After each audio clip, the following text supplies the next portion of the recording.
Bonjour, c'est Ursule encore. On est le 28 février 2025. Alors, je viens sonner la trompette aujourd'hui encore et je viens proclamer le retour de notre Seigneur Jésus-Christ. Amen et Alléluia. Soyons tous bénis, soyons remplis de sa joie. Amen. Alors, il se fait tard quand même. On est au-delà de 21h, mais je viens quand même apporter le message parce que les messages que Dieu m'a donnés ce matin, je les avais déjà préparés.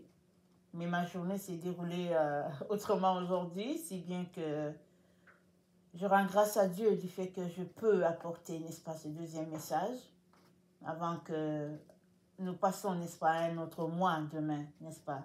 Je bénis le Seigneur pour ses grâces. Amen. Alors, tu n'es plus esclave. Amen.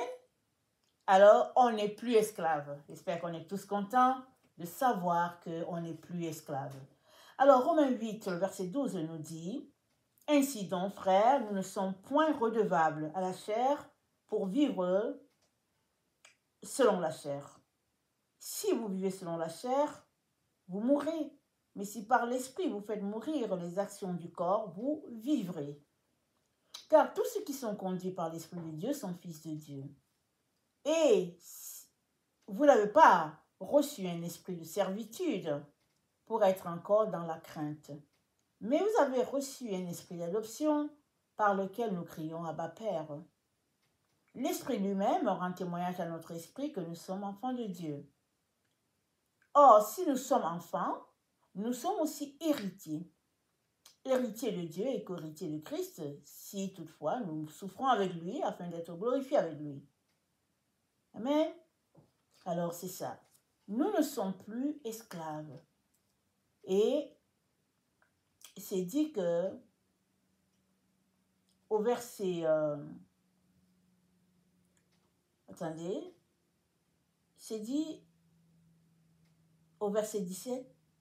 Si toutefois nous souffrons avec lui, afin d'être glorifiés avec lui, nous sommes enfants, héritiers, co-héritiers de Christ. Amen. Nous sommes, n'est-ce pas, héritiers de Dieu et co-héritiers avec Christ. Voilà ce que Christ a fait. Il est mort sur la croix pour nous, il a payé, n'est-ce pas, le prix qui était le nôtre, nous c'est la mort. En échange, n'est-ce pas, il a donné sa mort pour que nous puissions avoir la vie. Et il est ressuscité. Il n'est pas resté dans la tombe, il est ressuscité au 3e jour. Et sa résurrection fait que nous aussi, nous avons la promesse de la vie éternelle. Et nous vivrons éternellement, n'est-ce pas? Parce qu'il y a un qui a payé ça pour nous. Il nous a tellement aimés. Il dit, il n'y a pas de plus grand amour que de donner sa vie pour les siens. Amen. Alors Jésus-Christ a donné sa vie pour nous. Amen. Alors, et c'est écrit dans Romains 8, 13, si vous vivez selon la chair, vous mourrez.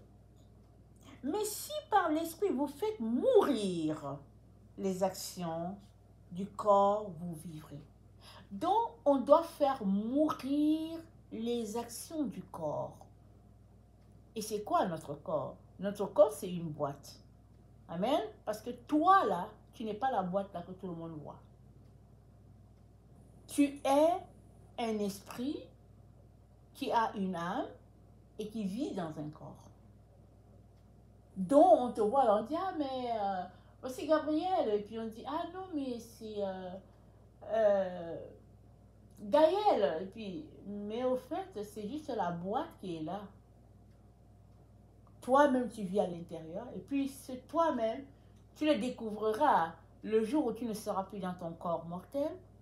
Mais, d'ici là que tu le découvres, le Seigneur te dit que tu es appelé à faire mourir les actions du corps. C'est-à-dire les actions de ta chair, ce truc matériel-là.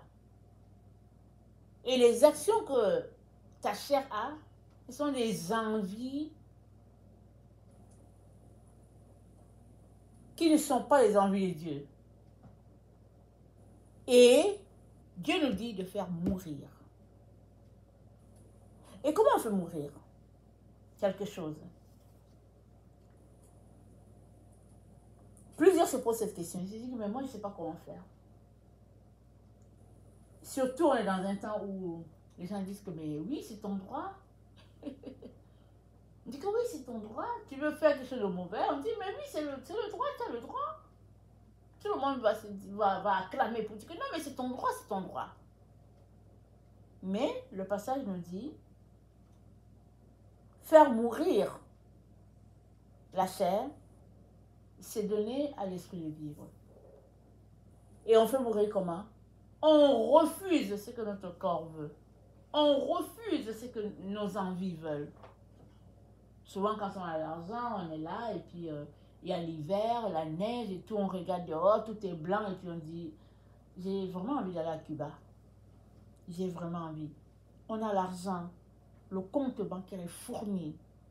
On dit, ben, pourquoi pas faire un tour à Cuba? Amen. Surtout que c'est la relâche, et puis on aura un peu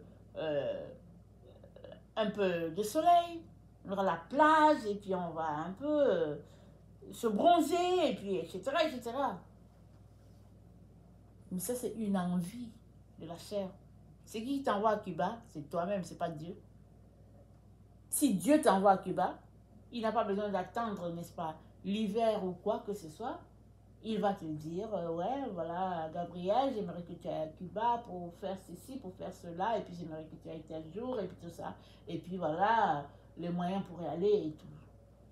C'est comme ça que Dieu agit.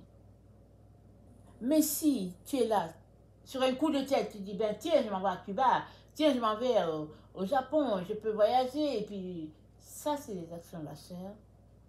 Et nous sommes encouragés à laisser ces choses-là, à arrêter de fonctionner comme ça, mais de fonctionner de manière à attendre devant Dieu et que Dieu lui-même nous dise, ah, mais tiens, j'aimerais que tu ailles à Cuba. Tu dis, quoi, Cuba?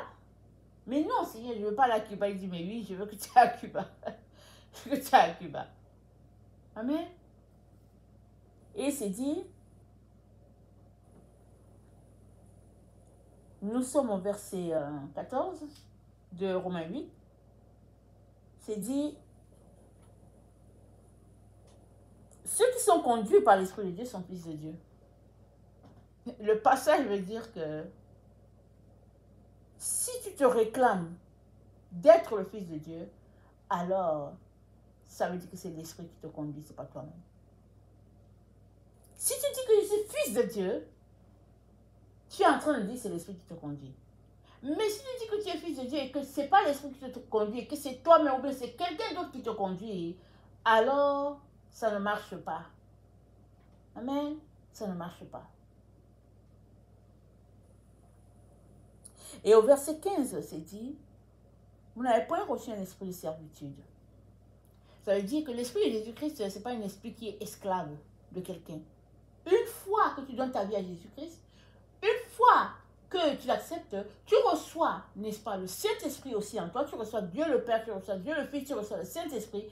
Et puis, ils viennent habiter en toi. Tu les as reçus. Et une fois que Jésus-Christ est en toi, tu es libéré du péché. Tu es libéré de la loi du péché. Cette loi-là qui gouverne nos membres, tu es libéré de cela. Maintenant, c'est dit, fais mourir les désirs de la chair. Quand ça vient, fais-les mourir. Ça dit, tu leur donnes l'ordre, tu dis non, je ne veux pas aller dans cette direction, et puis c'est tout. Je ne veux pas. À force de dire je ne veux pas, ce vice-là va te quitter. Parce qu'il va se rendre compte qu'il n'obtient rien de toi. Et il va encore, c'est-à-dire, ce vice, excusez-moi de le personnifier, il va se rendre compte qu'il ne peut pas avoir quelque chose. Et l'ennemi peut encore te séduire sous une autre forme. Mais, à force de refuser, ce vice-là va tout simplement s'en aller, il sera enterré. Loin, il sera loin de toi. Et le Seigneur dit, c'est comme ça qu'on devrait fonctionner. Amen. Et le verset 15 nous dit,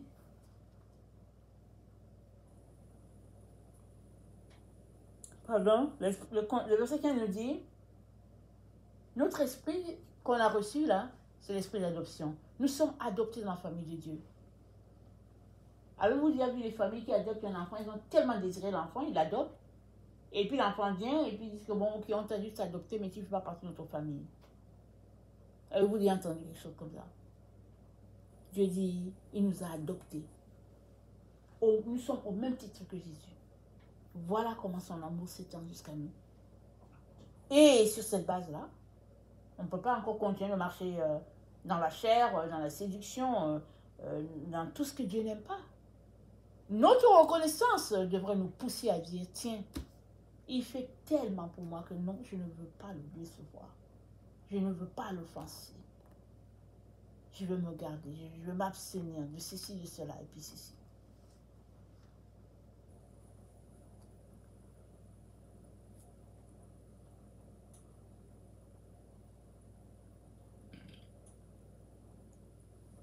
Et c'est dit au verset 17, excusez-moi, nous sommes enfants de Dieu si nous souffrons avec lui, afin d'être glorifiés avec lui. Parce que nous sommes héritiers, co-héritiers avec Christ. Et puis, si nous acceptons de souffrir, alors cette souffrance-là va nous pousser d'expérimenter la gloire de Dieu. Et c'est comme ça qu'on sera compté parmi les enfants de Dieu. Il n'y a pas de circonstances atténuantes. Pour ceux-là qui disent, non, nous, on veut bien être les enfants de Dieu, on est les enfants de Dieu, mais on aimerait marcher selon notre chair. Ça ne marche pas. Amen. Ça ne marche pas. Et la vie d'avec Jésus s'arrête là pour plusieurs personnes. Parce qu'ils ne sont pas prêts à laisser la chair. Ils ne sont pas prêts à tourner le dos à toutes ces choses-là qu'ils aiment, qu'ils chérissent. Ils ne sont pas prêts. Ils restent là, ils se disent, quoi, tout ça? Mais Jésus-Christ a dit quoi? Si, en tout cas, celui qui abandonnera pour moi, père, mère, et frères, sœurs, les amis et tout, il recevra au centuple. Il recevra au centuple. Évidemment, on n'est pas là pour recevoir au centuple à l'extrême. On n'est pas là pour ça. On est là, n'est-ce pas, pour laisser aller les désirs que notre chair nous pousse à faire. On est là pour les laisser tomber. C'est-à-dire, on est là pour grandir. Et c'est un choix. C'est un choix de se lever le matin pour dire, assez, c'est assez, je ne veux plus. C'est bon, je ne veux plus de ce péché-là. Parce que le royaume de Dieu, ce sont les violents qui s'en emparent.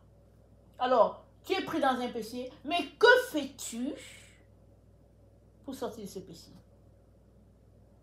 Puisque tu es pris dans le péché, que fais-tu pour en sortir?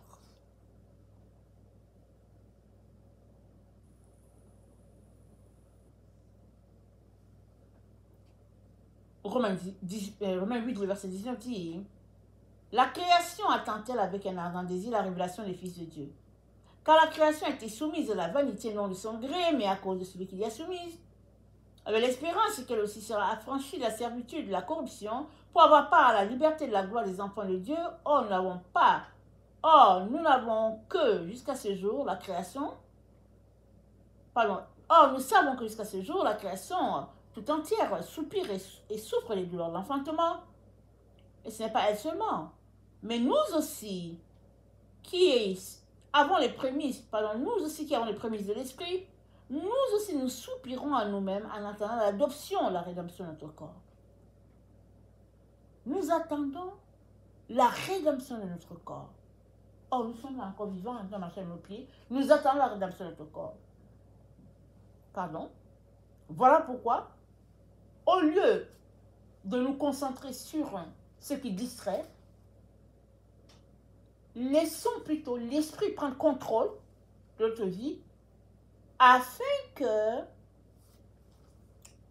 nous puissions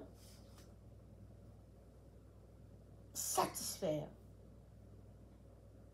à la gloire de Dieu. Parce que nous marchons pleinement dans ce qu'il a pour nous. Nous marchons pleinement dans ce qu'il veut pour nous.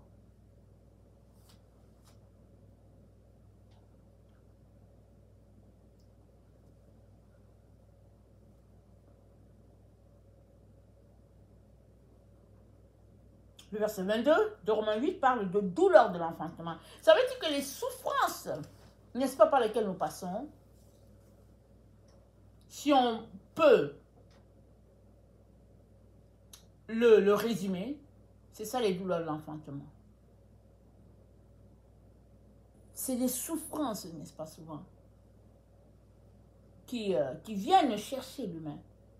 Si on prend le cas de Job, c'est une grande souffrance, Job. Mais Dieu est au contrôle de tout. Il n'y a rien, n'est-ce pas, qui se passe sans que son œil voie. Il est venu à la rescousse de Job. Il va venir à ta rescousse. Et à la fin, tu seras content d'avoir accepté la souffrance. Parce que toute souffrance, au fait, est là pour t'aider à te dépouiller de la chair. Amen. C'est là pour t'aider à te dépouiller. Alors, dépouille-toi. Dépouille-toi. Parce que tu n'es plus esclave pour rester faire des choses de la chair. Tu es sorti de ce labyrinthe-là. Tu es sorti de là. Tu n'es plus sous la juridiction de Satan. C'est fini.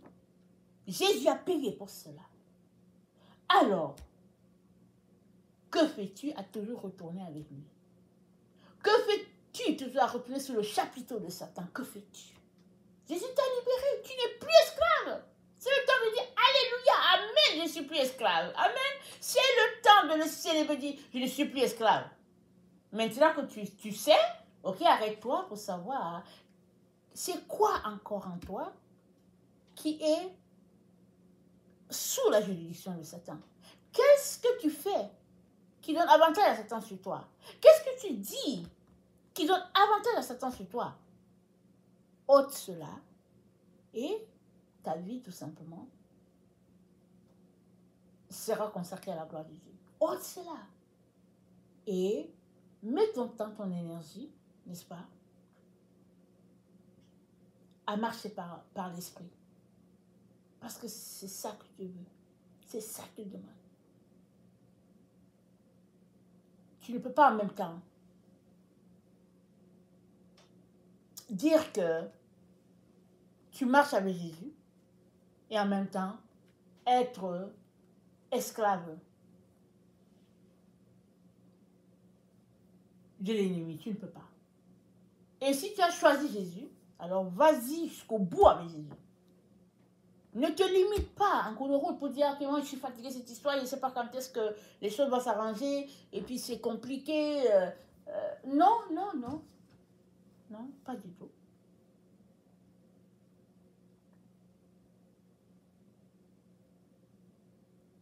Si tu demeures dans le péché,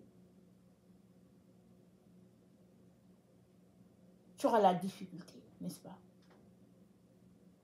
à atteindre le point que Dieu veut pour toi. Parce que le péché est toujours là pour se passer comme une barrière, comme une barrière, comme une barrière sur ton chemin. Il est donc important que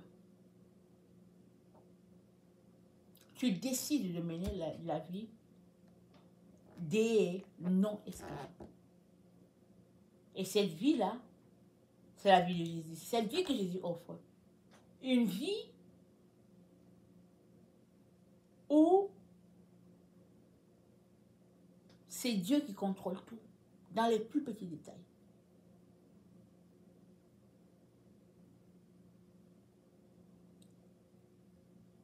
Et la vie, c'est un choix. C'est un choix, c'est un ensemble de choix. Et je t'encourage à choisir de laisser de côté toutes ces choses qui te distraient. Choisis. Décide. Ne te laisse pas emporter par tout vent là. Ah oui, il paraît qu'on doit aller dans telle direction et puis tu vas. Ok, il paraît qu'il faut aller dans telle direction, tu vas. Mais non, dans toute situation, c'est important de peser le pour, n'est-ce pas? Pour Dieu, contre Dieu. Alors, tu es pour Dieu, ok, laisse les autres choses. Si tu es pour Dieu, laisse l'autre chemin, laisse les autres choses qui se font. Colle-toi à ton Jésus. Et petit à petit, n'est-ce pas? Tu réaliseras que l'esclavage a été aboli à la croix et que tu es un homme libre. Amen. Tu t'apercevras que tu es un homme libre. Et c'est ça que Dieu veut t'apporter. Le fait d'avoir dominé le péché, c'est ça que Dieu veut t'apporter. Et c'est dans une marche au jour le jour. Une volonté de ne pas blesser son Seigneur. Un désir ardent de marcher par l'Esprit afin de toucher à tout ce que Dieu a pour toi. Voilà le message que le Seigneur a pour toi. Amen. Que le Seigneur bénisse sa parole et que sa grâce, n'est-ce pas, soit abondante pour chacun d'entre nous. Amen. Alléluia.